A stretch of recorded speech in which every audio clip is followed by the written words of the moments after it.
बिस्मिल्लाहिर्रहमानिर्रहीम, अस्सलाम वालेकुम रहमतुल्लाहि व बरकातहू। आइए मोहसिन की और हम डिस्कस कर रहे हैं FSc part 2 mathematics chapter number 6 conic section के बारे में। फर्स्ट कोनिक सेक्शन सर्कल से रिलेटेड हम टॉपिक डिस्कस कर रहे हैं और लास्ट लेक्चर में हमने डिस्कस किया था कि एक लाइन सर्कल को 2 पॉइंट पे कट कर सकती है। लास्ट टाइम हमने ये भी साथ साथ डिस्कस किया था कि अगर हमारे पास एक पॉइंट किसी सर्कल के आउटसाइड लाई करता है तो उस पॉइंट से हम दो टेंजेंट बना सकते हैं। ये साथ साथ डिस्कस किया था भी अगर हमारे पास एक पॉइंट है तो उसमें से दो टेंजेंट ड्रा कर सकते हैं। अगर पॉइंट आउटसाइड द सर्कल है वो टेंजेंट डिस्टिंक्ट और रियल होंगे। अगर पॉइंट ऑन द सर्कल है वो टेंजेंट हमारे कोइंसिडेंट होंगे यानी इक्वल होंगे। अगर पॉइंट इनसाइड द सर्कल है तो हमारे पास जो टेंजेंट होंगे वो टेंजेंट इमेजिनरी होंगे।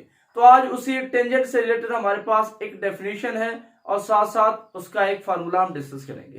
डेफिनेशन हमारे पास है टेंजेंशियल डिस्टेंस या लेंथ ऑफ टेंजेंट। भी अगर आपके पास आउटसाइड एक पॉइंट हो तो उस पॉइंट से जो आप टेंजेंट बनाएंगे सर्कल पे उसकी लेंथ आप कैसे निकालेंगे। यानी अगर ये मेरे पास आउटसाइड पॉइंट है तो इससे मैं इस सर्कल पे टेंजेंट बनाता हूं तो इसकी लेंथ कैसे डिफाइन करेंगे और कैसे ड्रा करेंगे ये आज के लेक्चर में हम डिस्कस करने चले। तो सबसे पहले डिफाइन करते हैं ये लेंथ होती क्या है। लेंथ ऑफ द टेंजेंट या इसका दूसरा नाम है टेंजेंशियल डिस्टेंस। ये जो मेरे पास लेंथ है इसको लेंथ ऑफ टेंजेंट भी बोलते हैं या टेंजेंशियल डिस्टेंस कहते हैं। डिफाइन कैसे करते हैं? डिफाइन यू करते हैं late p into x1 y1 be a point outside the circle। ये हमारे पास पॉइंट है जो कि सर्कल से आउटसाइड है। सर्कल कौन सा है? ये जो सर्कल है इसकी जनरल फॉर्म क्या है? X square plus y square plus 2gx plus 2fy plus c equal to 0। ये सर्कल की जनरल फॉर्म है। ये पॉइंट इस सर्कल से आउटसाइड है। We know that two real and distinct tangent can be drawn to the circle from an external point। ये last हमने prove किया था भी अगर हमारे पास एक पॉइंट आउटसाइड द सर्कल है तो उसमें से हम दो टेंजेंट ड्रा कर सकते हैं जिस तरह मैंने आपके सामने बनाए हुए हैं। तो दो टेंजेंट हम बना सकते हैं। ये दोनों टेंजेंट आपस में डिस्टिंक्ट भी होंगे साथ साथ रियल भी होंगे यानी मुख्तलिफ होंगे, एक जैसे नहीं होंगे। If the points of the contact, अब देखिए अगर हमने ये टेंजेंट बनाया है तो ये सर्कल को टेंजेंट होता भी वही है जो सर्कल को एक पॉइंट पे टच करे। तो ये टेंजेंट सर्कल को एक पॉइंट पे टच कर रहा है, ये भी सर्कल को एक पॉइंट पे टच कर रहा है। तो ये जहां पे कांटेक्ट पॉइंट का नाम हमने टी रख लिया जहां पे टच कर रहा है, और ये जहां पे टच कर रहा है उस पॉइंट को हमने कांटेक्ट पॉइंट कहते हैं या पॉइंट ऑफ टेंजेंसी कहते हैं। इसका नाम मैंने एस रखा। देन वो कहते हैं the points of contact of this, point of contact भी बोलते हैं पॉइंट ऑफ टेंजेंसी भी बोलते हैं, ये टी और एस को। Of these tangents with circle are S and T. Then length of tangent क्या होती है? यहां से डेफिनेशन हमारी स्टार्ट हो रही है। Length of definition length of tangent ये होती है then each of the length P S and P T बैरूनी पॉइंट से एक्सटर्नल पॉइंट से लेकर कांटेक्ट पॉइंट तक का ये जो डिस्टेंस है it is known as tangential distance या length of the tangent. External point से कांटेक्ट पॉइंट तक या एक्सटर्नल पॉइंट से पॉइंट ऑफ टेंजेंसी तक जो डिस्टेंस है ये वाला डिस्टेंस पी एस या P T it is known as length of the tangent या टेंजेंशियल डिस्टेंस। तो ये चीज मैंने लिखी। Each of the length of PS and PT is called the length of the tangents or tangential distance from P to the circle। तो shortly हम length of tangent बमास का तूल उर्दू वाले बोलते हैं। तो लेंथ ऑफ टेंजेंट क्या होता है? एक्सटर्नल पॉइंट से पॉइंट ऑफ टेंजेंसी तक का जो डिस्टेंस है या कांटेक्ट पॉइंट तक का जो डिस्टेंस होता है it is known as length of the tangent. अब अगला क्वेश्चन ये है कि अगर हमें एक सर्कल बता दिया जाए और हमें एक्सटर्नल पॉइंट भी बता दिया जाए, सर्कल भी हमें बता दिया जाए और एक्सटर्नल पॉइंट भी हमें बता दिया जाए तो हम उस टेंजेंट की लेंथ कैसे फाइंड करेंगे? तो इसके लिए हम एक फार्मूला बनाते हैं, उस फार्मूले की मदद से हम फिर लेंथ फाइंड आउट कर सकते हैं। फार्मूला हमें ड्राइव करना find the length of the tangent to the circle x square plus y square plus 2j plus 2fy plus c equal to 0 drawn from the point p into x1 y1 lying outside the circle. तो ये हमारा point है outside the circle है और ये हमारा circle है। तो हमने इस पॉइंट से एक टेंजेंट ड्रा किया तो इसकी हमने लेंथ फाइंड करनी है, फार्मूला बना रहे हैं। तो कैसे फाइंड करेंगे? गिवन पॉइंट हमारे पास क्या है? p इंटू x1 y1, और गिवन सर्कल क्या है हमारे पास? x square plus y square plus 2jx plus 2f plus c equal to 0। अब ये जो सर्कल है, ये जो हमारे पास सर्कल है, इसका सेंटर क्या होगा? -g -f, और इसका रेडियस क्या होगा? f square plus g square -c। अब मुझे फाइंड क्या करना है? लेंथ ऑफ टेंजेंट, यानी मुझे या तो pt फाइंड करना पड़ेगा या ps फाइंड करना पड़ेगा। तो pt और ps फाइंड करने के लिए मैं क्या करता हूं? मैं इस p को, मैं यहाँ पे pt फाइंड कर रहा हूं, जो pt की वैल्यू आएगी वही ps की वैल्यू होगी, दोनों की वैल्यू सेम होगी, डिफरेंट नहीं होगी। तो मैं क्या कहता हूं? इस p को इस सेंटर के साथ ज्वाइन कर लेता हूं। ठीक है, ये मैंने क्या किया? p को o के साथ ज्वाइन कर ले, ज्वाइन p टू o। अब मैं क्यों ऐसा कर रहा हूं? असल में मुझे फाइंड करना है pt, तो pt फाइंड करने के लिए मैं इसको ट्रायंगल की शेप बनाना चाहता हूं, ताकि मैं उस ट्रायंगल की मदद से इसको इवेल्युएट कर सकूं। नो, o को t से ज्वाइन कर, join p to o and t to o। तो मैंने क्या किया? p o t o, इनको आपस में ज्वाइन कर लिया। जब मैंने इनको ज्वाइन किया तो मेरे पास क्या बन गई? o p t, मेरे पास एक ट्राइंगल बन गई। Then o p t is a right triangle, ये मेरे पास एक राइट ट्राइंगल बन गई। Then in right triangle, right triangle जिसका नाम है OPT, वही है। अब आप सवाल कर रहे होंगे कि ये तो बात क्लियर होगी भी ट्रायंगल बन रही है। अब आप यहाँ पे क्वेश्चन कर सकते हैं कि हमें कैसे पता चला भी ये राइट ट्रायंगल है? पहला सवाल। दूसरा सवाल ये है भी अगर ये राइट है तो एंगल 90 कहां पे होगा? क्योंकि राइट की डेफिनेशन के मुताबिक उसमें एक जावे 90 का होता है। अब पहले क्वेश्चन का आंसर देता हूं कि ये राइट कैसे है। देखें, ये आपके पास है टेंजेंट, ये क्या है? एक टेंजेंट है, और ये है कांटेक्ट पॉइंट या point of tangency. Point of tangency पे अगर आप एक लाइन ड्रा करते हैं उसको बोलते हैं नॉर्मल लाइन, जो कि परपेंडिकुलर होती है उस पे। पॉइंट ऑफ टेंजेंसी पे सेंटर की तरफ जो आप लाइन ड्रा करते हैं उसको बोलते हैं रेडियल सेगमेंट या बोलते हैं नॉर्मल लाइन, और वो हमेशा इस टेंजेंट पे परपेंडिकुलर होती है। 10th क्लास में आपने थ्योरम पढ़े हुए हैं जिसमें आपने एक थ्योरम ये भी पढ़ा, ममास और रिदास एक दूसरे पर अमूद होते हैं। उर्दू में यूं कहते हैं, यानी tangent and radius are perpendicular to each other. 10th class में चैप्टर नंबर 9 में आप ये थ्योरम सारे के सारे पढ़ चुके हैं। तो ये टेंजेंट और ये रेडियस एक दूसरे पे परपेंडिकुलर है, इसका मतलब ये है कि यहाँ पे एंगल कितने का बनेगा? 90 का बनेगा।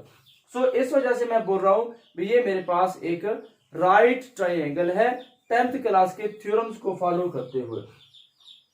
अब ये बात भी याद रख लें कि राइट एंगल यहाँ पे होगा, इस जगह पे नहीं है। बजाहिर आपको नजर आ रहा है तो ये हमारा हाइपोटेनस होगा, दैट इज वक्र होगा, ये परपेंडिकुलर होगा, ये बेस होगा, ऐसी बात नहीं है। ये परपेंडिकुलर, हाइपोटेनस और साथ साथ बेस की डेफिनेशन है। 90 के सामने वाले को, जो 90 के सामने वाला हो उसको हाइपोटेनस या वक्र बोला जाता है। तिरछी लाइन वक्र नहीं कहलाती। 90 के सामने वाले को हम वक्र या हाइपोटेनस बोलते हैं।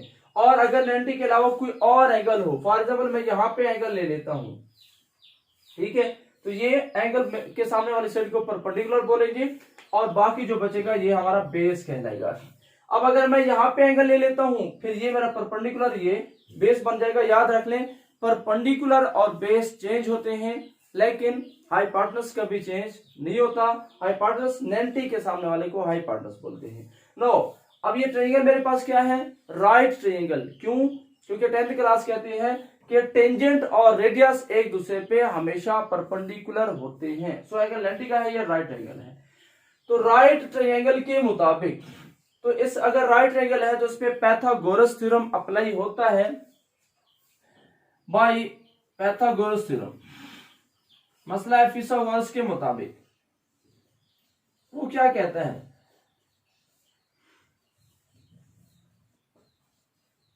मसला फिथागोरस ये कहता है कि आपके पास जो हाइपोटेनस होता है उसका स्क्वायर हाइपोटेनस का स्क्वायर इक्वल होता है बाकी दो साइड्स के स्क्वायर के सम के इक्वल। अतः ग्रोथ थ्योरम ये कहता है कि हाइपोटेनस का जो स्क्वायर है वो बाकी दो साइड्स यानी ओटी स्क्वायर पीटी स्क्वायर इन दोनों के सम के इक्वल है। सिमिलरली आप नीचे भी ट्रायंगल बना सकते थे, उसको भी सॉल्व कर सकते थे, जैसे आपकी मर्जी। नो अब मुझे फाइंड करना था पीटी, यानी मुझे लेंथ ऑफ टेंजेंट निकालनी है, पीटी निकालना है। तो ये ओटी इस साइड पे आकर मानफी हो जाएगा, तो ओ पी का स्क्वायर माइनस ओ टी का square is equal to P T उसका होल स्क्वायर। नो ओपी क्या आएगा, ओपी क्या है, पॉइंट पी का ओ से डिस्टेंस। तो आप डिस्टेंस फार्मूला अप्लाई करके वैल्यू निकाल सकते हैं। डिस्टेंस फार्मूला आप जानते हैं, x1 मनफी x2 का square plus of y1 minus y2 का square and its square root. Formula apply करके वैल्यू निकाल लेते हैं। ओके, तो P और O के दरमियान में डिस्टेंस क्या आएगा, x1 प्लस ऑफ g, क्योंकि मनफी लगाते हैं, मनफी मनफी प्लस हो जाएगा, x1 प्लस जी का square, x1 plus of g का स्क्वायर माइनस आगे क्या आएगा OT।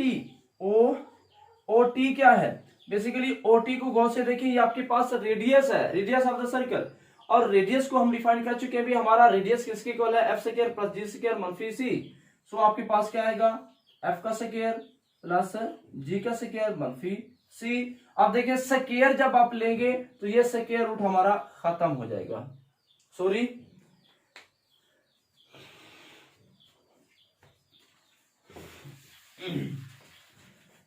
हमारे पास OP क्या है, P का O से डिस्टेंस, तो क्या आएगा x1 प्लस ऑफ g का square plus of y1 f का स्क्वायर। तो ये कंप्लीट हो गया, x1 प्लस ऑफ g का square y1 plus of f का स्क्वायर। तो ये मैंने OP फाइंड कर लिया। इसका होता है स्क्वायर रूट, लेकिन चूंकि ये स्क्वायर में है तो हम स्क्वायर रूट नहीं लगाएंगे। ये पहला पार्ट फाइनल हो गया। माइनस आगे आपके पास है OT का स्क्वायर। नो OT क्या है, OT हमारे पास रेडियस है। सो वही अभी जो मैंने आपको बताया, OT रेडियस है। तो रेडियस के मुताबिक रेडियस हमारा किसके इक्वल है, एफ स्क्वायर प्लस जी स्क्वायर मनफी सी। जब स्क्वायर लेंगे तो जजर नहीं लिखेंगे, माइनस आएगा एफ का स्क्वायर प्लस ऑफ जी का square minus of C equal to P T उसका होल स्क्वायर। तो यूं आपके पास ये पीटी की एनालिटिक फॉर्म में वैल्यू आ जाएगी। नेक्स्ट आप क्या करें, इसको सिंपलीफाई करें, यानी इसकी वैल्यू ओपन करें और इसको सॉल्व करें। तो फर्स्ट टर्म को मैं एक्सपेंड कर रहा हूं, तो क्या आएगा मेरे पास x1 का स्क्वायर प्लस ऑफ g का square plus of 2gx1 plus of, अब मैं सेकंड को सॉल्व कर रहा हूं, y1 का स्क्वायर प्लस ऑफ f का square plus of 2fy1 minus, अब ये मनफी करेंगे, मनफी एफ स्क्वायर मनफी जी का square plus of C equal to P T उसका होल स्क्वायर। अब गौर से देखिए, ये मेरे पास आएगा x1 का स्क्वायर, ये जी स्क्वायर से ये जी स्क्वायर, एफ स्क्वायर से एफ स्क्वायर कैंसिल, बाकी बचेगा 2gx1 2fy1 plus of y1 का स्क्वायर, ये भी बच जाएगा plus of C equal to P T उसका होल स्क्वायर। रीअरेंज कर ले, x1 का स्क्वायर y1 का square 2gx1 2fy1 plus of c is equal to P T, इसका क्या आ जाएगा स्क्वायर रूट। स्क्वायर खत्म करेंगे, स्क्वायर रूट आ जाएगा। तो ये it is the required length of tangent या टेंजेंशियल डिस्टेंस। ये हमारे पास फार्मूला बन गया किसका, टेंजेंशियल डिस्टेंस का। भी इस फार्मूले से हम, अगर हमारे पास एक पॉइंट एक्सटर्नल पॉइंट हो तो हम उससे टेंजेंट की लेंथ फाइंड करना चाहते हैं तो ये फार्मूला हम यूज कर सकते हैं। अब जरा गौर से देखिए पॉइंट को, ये हमारे पास है सर्कल की इक्वेशन। इस इक्वेशन को गौर से देखिए तो डिफरेंस आपको नजर ये आ रहा है कि वहां पे x है, इधर x1 है, वहां पे y है, इधर y1 है, बाकी चीजें सेम है। इसका मतलब यह कि शॉर्टेस्ट मेथड ये है कि अगर आपके पास एक आउटसाइड द सर्कल पॉइंट है, आपने फाइंड आउट करना है उसके टेंजेंट की लेंथ, तो सिंपल काम करें, पॉइंट उठाकर पॉइंट के कोऑर्डिनेट सर्कल की इक्वेशन में पुट करके उसका स्क्वायर रूट ले लें तो आपके पास लेंथ ऑफ टेंजेंट आ जाएगी। सिंपल काम क्या है, पॉइंट की कोऑर्डिनेट सर्कल की इक्वेशन में पुट कर दें तो आपके पास लेंथ ऑफ टेंजेंट आ जाएगी। इसी से रिलेटेड हमारा एक्सरसाइज 6.2 का क्वेश्चन नंबर 4 है। क्वेश्चन नंबर 4 में हमने करना क्या है, क्वेश्चन नंबर 4 में हमने लेंथ ऑफ द टेंजेंट निकालनी है। ठीक है, वो कहते हैं find the length of the tangent drawn from the point 1554 to the circle this. तो सॉल्यूशन में आ जाए। सबसे पहला काम हमें क्या करना होगा, पहला काम तो ये करना होगा, सर्कल को हम जनरल फॉर्म में लेकर आएंगे। यानी ये जो हमारी फॉर्म है इसमें कोफिशिएंट x और y के 1 है, तो आप 5 से डिवाइड करें। Given circle is 5x square 5y square 10x 15y 131 equal to 0। 5 पे डिवाइड करें, y square minus 2x 3y 131 divided by 5 is equal to 0। अब सिंपल हमें लेंथ फाइंड करनी है, तो लेंथ ऑफ टेंजेंट क्या आएगी, length of tangent from point क्या है 1554। तो सिंपल काम है, x की जगह पे -5 पुट करें, y की जगह पे 4 पुट करें। अभी हमने फार्मूला यही ड्रा किया कि सिंपल आप इसमें वैल्यू पुट कर दे, आंसर आ जाएगा। 152 इंटू x की जगह पे 155 और 3 इंटू y की जगह पे 4 131 ओवर 5 इक्वल ओके। तो ये आएगा 25 plus of 16 plus of 10 after this plus of 12 131 divided by 5। तो सिमिलरली आप इनको आपस में ऐड करें, यानी सिंपल आप जो टर्म्स हैं इनको ऐड करें तो आपके पास जो रिक्वायर्ड आंसर है वो आपके पास आ जाएगा। इनको ऐड करने से आंसर आता है 63। ऐड करें, आंसर बनता है 63 minus 131 over 5 it's square root. हमने इसका स्क्वायर रूट भी साथ साथ लेना है। तो क्या आएगा, अब आप एलसीएम ले लें which is equal to further 5 LCM ले लें, तो 5 3 1 5 5 6 30 31 बन जाएगा। मनफी 131 divided by 5 which is further equal to 315 में से 131 माइनस करें तो आपके पास आंसर आता है 184 over 5 square root which is the required length of tangent is required length of tangent